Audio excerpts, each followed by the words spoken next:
Have you ever wondered why alcohol and nicotine are legal in most countries, while LSD, ecstasy, and mushrooms are not?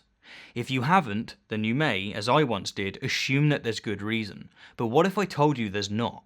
What if I told you that the status of these drugs is almost entirely the result of economics, cultural prejudice, and the uninformed whims of apathetic, sold-out politicians, otherwise known as politicians?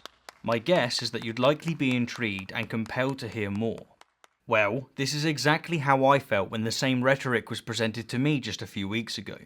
Because while I had experimented with many legal and illegal drugs, and while I had long recognised that the reasons given for the banning of some drugs and the allowance of others is inconsistent and contradictory, I had not realised the sheer scope and scale of this problem, nor the extent of its ramifications.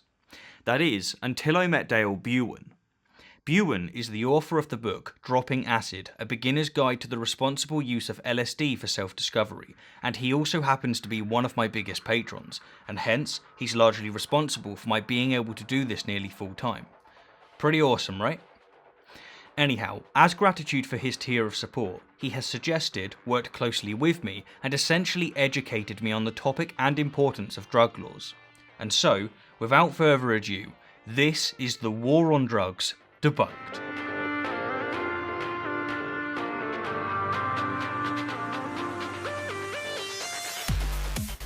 So let me begin by making the purpose of this video crystal clear. I'm not going to argue that certain drugs should be legalised, because, to be honest, I simply don't know enough about them to make such a case. But what I do know, and what I am going to argue, is that drug laws are deeply inconsistent and hypocritical, and that the cost of this is vast. It violates human rights, causes tremendous unnecessary misery, is extremely expensive, and perhaps most importantly of all, it doesn't work. Now, I was going to clearly define what a drug is, but since not all drugs are illegal, this doesn't actually matter. What matters is the classification system, because it is the classification of a drug that dictates its legal status and punishment. And so the most salient question to ask is, why do drugs such as LSD, ecstasy, and mushrooms tend to carry such a severe penalty? Is it because they're particularly harmful to the user and or those around them? Or is it perhaps because they're especially addictive? Just what is it? Well, as it turns out, depending on your country, the answer is either allegedly based on both of these factors, as is the case with the US, or it's based on both of these factors but under the word misuse, which is suspiciously susceptible to subjective bias and selective enforcement, as is the case with the UK. And so, let us ask if it's true. Are drugs really classified according to their likelihood of causing harm and addiction? Or to put it another way, according to their potential misuse? Curious of this question, in 2010, the psychiatrist and neuropsychopharmacologist David Nutt published a peer-reviewed study in which he got the Independent Scientific Committee on Drugs to classify drugs according to their potential harm, by evaluating factors such as their fatality rate, physical damage, psychological damage, addictive properties, impairment of mental faculties, criminal activity, and even their effect on the economy. And the results outrageously contradicted, and still contradict, the classification systems of most countries. For example, the study concluded that while the Class A drugs heroin and crack cocaine cause significant harm to the user and those around them, the completely legal drug alcohol causes far more than either of them. And conversely, it concluded that the Class A drugs LSD, ecstasy, and mushrooms, which to put into perspective carry up to 7 years in prison for possession, are almost entirely harmless. Now, if this makes anything clear, it is that drug classification systems are not based on harm potential, and furthermore, they're not based on addiction or dependency either.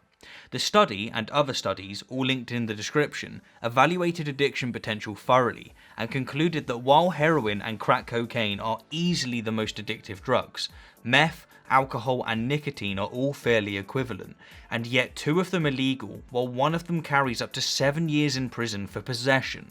And conversely, they concluded that LSD, ecstasy and mushrooms are less addictive than even the Class C drug, khat. And so what this all means is that the assertion that drug laws are based on potential harm and/or addiction is, well, bullshit. It's complete crap, and the general population's approval of one drug and disapproval of another is little more than indoctrination.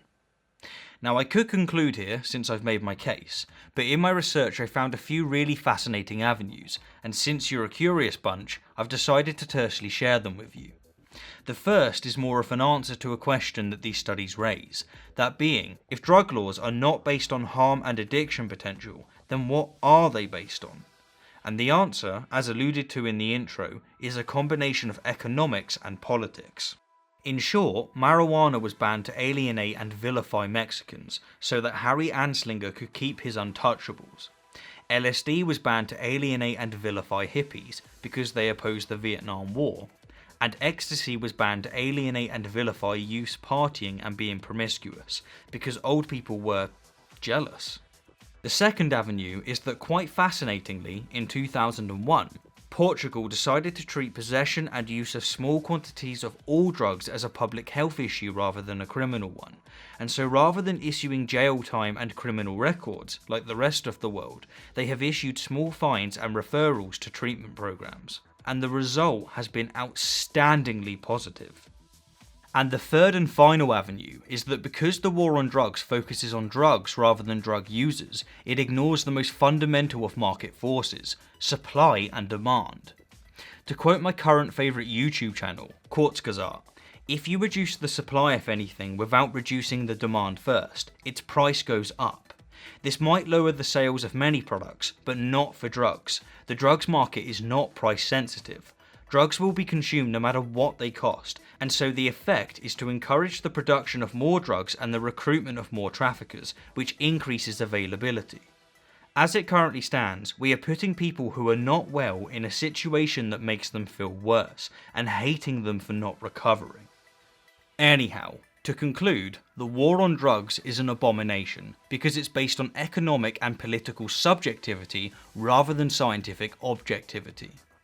The truth is that whether we're interested in taking drugs or not, we all ought to insist that drug laws be reformed, because as it stands, good people who are consuming harmless and non-addictive drugs are being snatched away from their families and put in prison, while others who are consuming harmful and addictive drugs are doing nothing to stop this. As always, thank you kindly for the view. An extra special thank you to my wonderful patrons and to those of you who have donated via PayPal. And a super thank you to Dale, both for suggesting and collaborating with me on this video.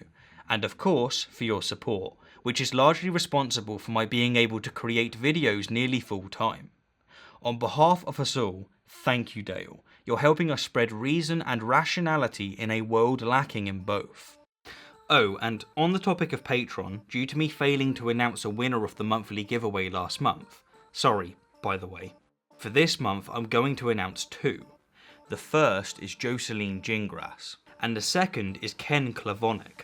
Sorry if I've mispronounced your names, by the way. Congratulations, you've both won a copy of Buen's book that's been signed by Buen himself, and of course has a little thank you note from me too. Thank you both so much for your support. It goes a long way.